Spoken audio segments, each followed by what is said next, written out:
Hello, I'm Stephen Hill, Justmypicks.com, and I'm bringing you an NFC East breakdown matchup of the 2012-2013 NFC East division.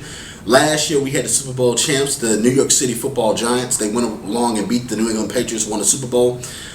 Pretty much it's one of the best divisions in football. When I look at the division top to bottom, it's one of the strongest divisions in the NFL. Any one of these four teams can make the playoffs. I'm going to be bringing you who's making the playoffs and who's not out of this division.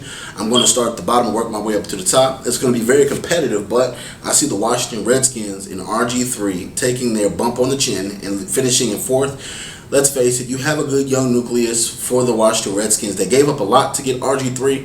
I think they're going to have to get a better offensive line before they can move up in standings. A lot of the stuff that they have, they're basically working from the ground up with RG3. He's a top talent coming out of college. He's a second overall draft pick. I like his game. It's similar to Michael Vick, but he's more of a straight along runner, more than a diagonal juke and jerk runner that Michael Vick is. And I also like that he can throw on the run. As we saw in a couple of those preseason games, he really played pretty well so far. For the most part, I like the Redskins defense. The Redskins defense will keep them in a lot of games this year. I'm looking at an 8-8 season for them possibly, where RG3 is in the running for Rookie of the Year. I think that he may win that Offensive Rookie of the Year there. Coming in third, I'm going to be looking at the Dallas Cowboys. The Dallas Cowboys are so inconsistent. Every year that they give me hope that they can do something and I go out there on a limb and give them the credibility, they basically mess it up. Tony Romo, Dez Bryant, Miles Austin, those boys, DeMarcus Ware, it's time to be accountable for what you're doing. It's time to be accountable for that star on your helmet. You want to be America's team? Produce what America wants to see, those W's. Get in the playoffs, make the playoffs, do something well. I can't even remember the last time you made the playoffs. It's quite ironic because the Dallas Cowboys, on paper, they look like the best team in this division.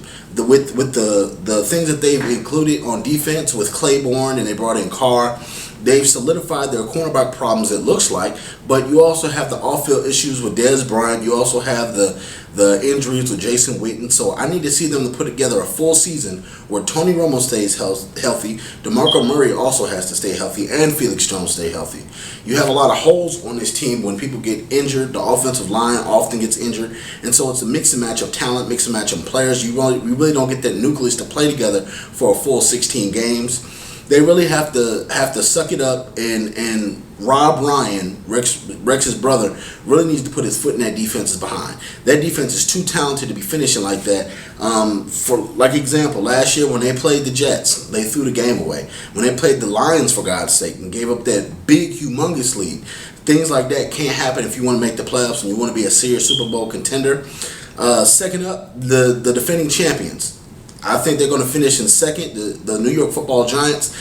Yes, they won the Super Bowl last year, but coming with that, you have to look at it. These cats are fast and furious on defense, and they have a top-flight offense. But I want to know, can Eli Manning back up another season with that superb Super Bowl win, and can he do it in the regular season? Because in the regular season, it's like he's Dr. Jekyll and Mr. Hyde. He doesn't put forth his best talent until it seems like it's the playoffs and their backs are up against the wall.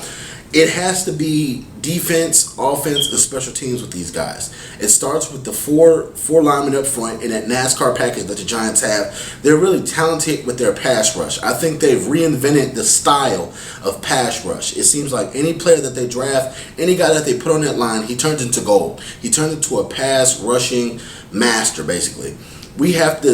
I want to see what can they do under pressure, defending with the target on their back, because anybody can sneak up on somebody and beat them in the Super Bowl. So what I want to see is the Giants, can they prove me wrong? But until then, I'm picking them at number 2. I do like Eli Manning as a quarterback. I believe in Eli. But what we have to see is that for a full season and not increments, parts and pieces, him disappearing and then him showing back up in a full season. And most importantly, the number 1 team in the NFC East, I'm picking them to go to the Super Bowl.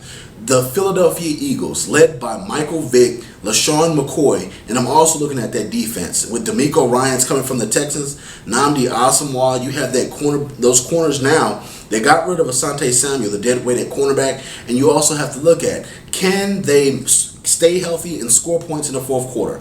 Last year, Vick was often injured. often injured, and that hurt the Philadelphia Eagles' chances of having a stable quarterback. You have to look at last year, Vince Young's inconsistent play. It all was a snowball downhill. You had the dream team effect, that when they said that a dream team, people treated them like the Miami Heat. I want to see, can you really, for 4 quarters in each game, show up and show out?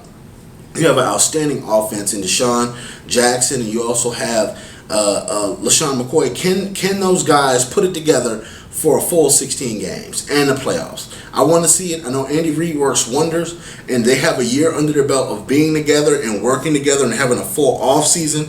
I know last year they really didn't have a good off season because of the NFL lockout, but I'm really expecting a lot from this NFC East division. I think up to 3 teams can make it, meaning the Cowboys could make it, they get it together. The Redskins won't be able to make it, but the Giants and Eagles also can make it. I'm looking for them to go out and knock a lot of these teams out. Their division schedule as a whole is pretty rough because they have to play each other 2 times. But outside of that, I don't see any of these teams having a problem with their out-of-conference schedule. But pretty much this has been a Just My Picks preview breakdown of the NFC East. You can check out more of our work on YouTube /JustMyPicks. Also, hit the subscribe button. Show us your support. Show us what you want to see and hear on Just My Picks TV on YouTube. Also, follow me on Twitter @JustMyPicks. You can check us out. We're going viral. Also, hit the subscribe button, please. Thank you very much for viewing Just My Picks TV. I've been your host, Stephen Hill.